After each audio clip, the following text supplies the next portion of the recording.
When I woke up in the morning, I felt normal. I helped the kids do their homeschool work, and then I started getting them ready to drop them off at the respite center so I can go to urgent care. I knew it was something wrong with me, so I'm like, let me just take the kids to the respite center tomorrow and go to the doctor. I'll just go to urgent care because, yeah, it's supposed to be urgent. So I dropped the kids off at 1 o'clock. By 1:15, I'm at UW urgent care, and I realized I'm at the wrong place. But by this time, I'm in a lot of pain. I don't know where the pain came from. It was just, by this time, I'm in a lot of pain.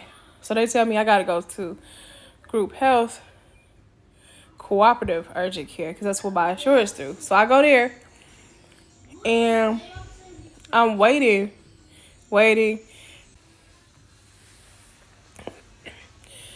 Then I meet with these nurses who tell me that basically they're an appointment only urgent care, and that if I'm in so much pain, I should just go to the hospital because it's 1 something, like 1:30 right now, and they want me to come back at 5 o'clock. I've never went to an urgent care and waited hours, especially with the amount of pain that I told them I was in for hours. They told me to come back at 5 o'clock. I done got the wrong insurance. Cause how you gonna tell me you the only group health urgent care, and on top of that, it's appointment only urgent care? Like, that means I have no other place to go but the hospital.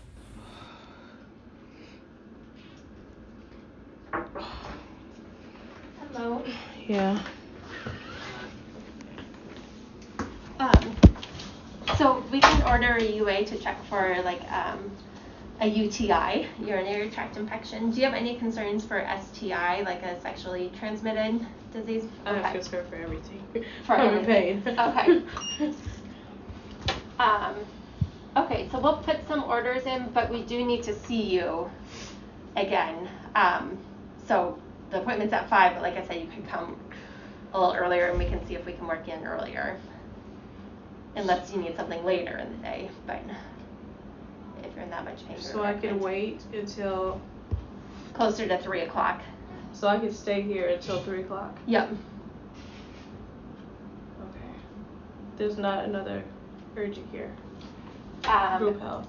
Not another group health, but if you're having an emergency, you can go wherever you need to, like an emergency room, but. Is a UTI an emergency? But typically not, but if you're saying you're in 10 out of 10 pain, then that's severe abdominal pain, which is an emergency. Okay. Okay. I can't think straight. Okay, so I need to go to an emergency room, and I'll still be waiting. Yeah, most likely they have a wait too.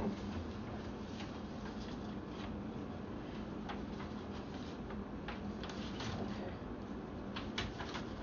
So we can put lab orders in and you can get started, and then, but we do it like you have to wait. see. Oh, yeah.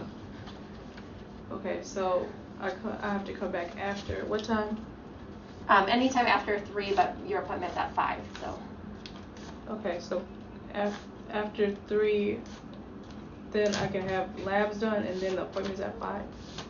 Yes, but there's a chance that you can have the labs done now if you want. We can send you over to lab if you feel like you're able to urinate and stuff. Okay. We can send you over there now, and then you can come anytime between 3 and 5. Okay. Okay, yeah. Does that work? Yeah, it Okay. has to, yeah. Okay, so I'll go talk to the provider and we'll send you down to lab. Okay. All right, so you can head out back to the waiting room.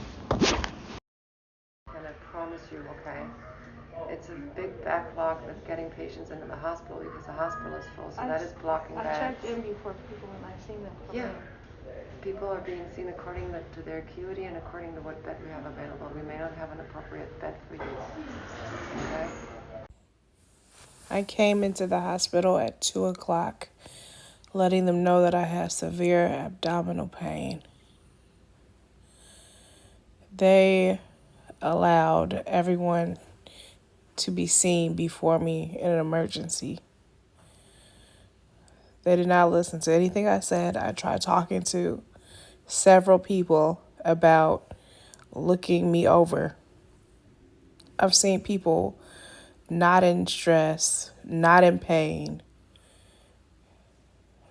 going in and out of the emergency room. I was like the last person to be seen. I've seen people who checked in after me go into this emergency room and be seen before me when I told them I had abdominal pain. I found out I was 5 weeks pregnant. I was bleeding in my stomach and my right tubes had to be removed. I checked in the hospital at 2 p.m. My surgery didn't start until 8 p.m.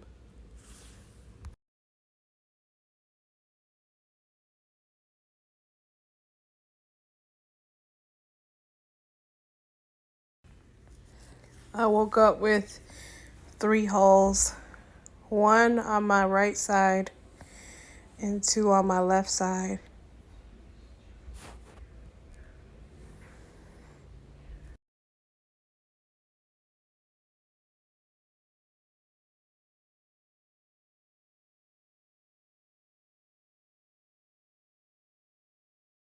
Ectopic pregnancy means abnormal placement or position. Ectopic pregnancy is what the word suggests, which is a pregnancy in which the fetus develops in an abnormal place outside the uterus, typically in the fallopian tube. The clinical presentation of an ectopic pregnancy is usually a woman of reproductive age, let's just say 25 years old, presenting with acute abdominal pain with or without pervaginal bleeding. In any presentation that is similar to this, an ectopic pregnancy must be ruled out. Why? Because ectopic pregnancies are life-threatening. Comparing an ectopic pregnancy to normal, the female genital tract comprises of the vagina, cervix, the uterus, the ovary where ovulation of the female egg occurs, and then the fallopian tube here, which has many parts, including the fimbriae and the ampulla. And this joins with the uterus. When the ovary ovulates and releases the egg, the female egg travels through the fallopian tube and becomes fertilized by sperm, if lucky. And this is fertilization. And the fertilized egg then typically implants in the endometrium of the uterus. And this is the beginning of a normal pregnancy. In an ectopic pregnancy, the fertilized egg implants somewhere outside the uterine endometrium, most commonly in the fallopian tube. And more than 95% of cases of ectopic pregnancy occurs within the fallopian tube, which is also known as the uterine tube. Other less common sites include the ovaries, the abdominal cavity, and the cervix. The clinical presentation of an ectopic pregnancy will be during the first trimester of pregnancy, so before 13 weeks gestation, let's just say. The clinical presentation of the ectopic pregnancy will depend on a few things. Number one, it will depend on where the ectopic pregnancy is located. Number two, it will depend if the ectopic pregnancy is symptomatic or asymptomatic. And three, if the ectopic pregnancy has ruptured or not. The clinical presentation of most patients is often that they are asymptomatic. But symptomatic ectopic pregnancies may include abdominal pain, and this can be very severe with vaginal bleeding. There can be nausea, the feeling of faint with shoulder tip pain, which indicates a ruptured ectopic pregnancy because of the irritation of the diaphragm, which will then refer the pain onto the shoulder. Finally, the other symptoms is amenorrhea, which makes sense because a woman who is pregnant will not menstruate. The physical examination will also depend if the woman is symptomatic or not, and whether the ectopic pregnancy is a ruptured ectopic or not. In a ruptured ectopic pregnancy, as you can imagine, there is tachycardia, fast heart rate, hypotension, low blood pressure, and there can be signs of shock and signs of peritonitis, which will indicate irritation of the peritoneum. But how does an ectopic pregnancy develop? Well, there are risk factors which increase the risk of ectopic pregnancy, which increases the risks of implantation along the fallopian tube. And these risk factors include a previous ectopic pregnancy, the use of intrauterine devices, chronic salpingitis, which is inflammation of the fallopian tube.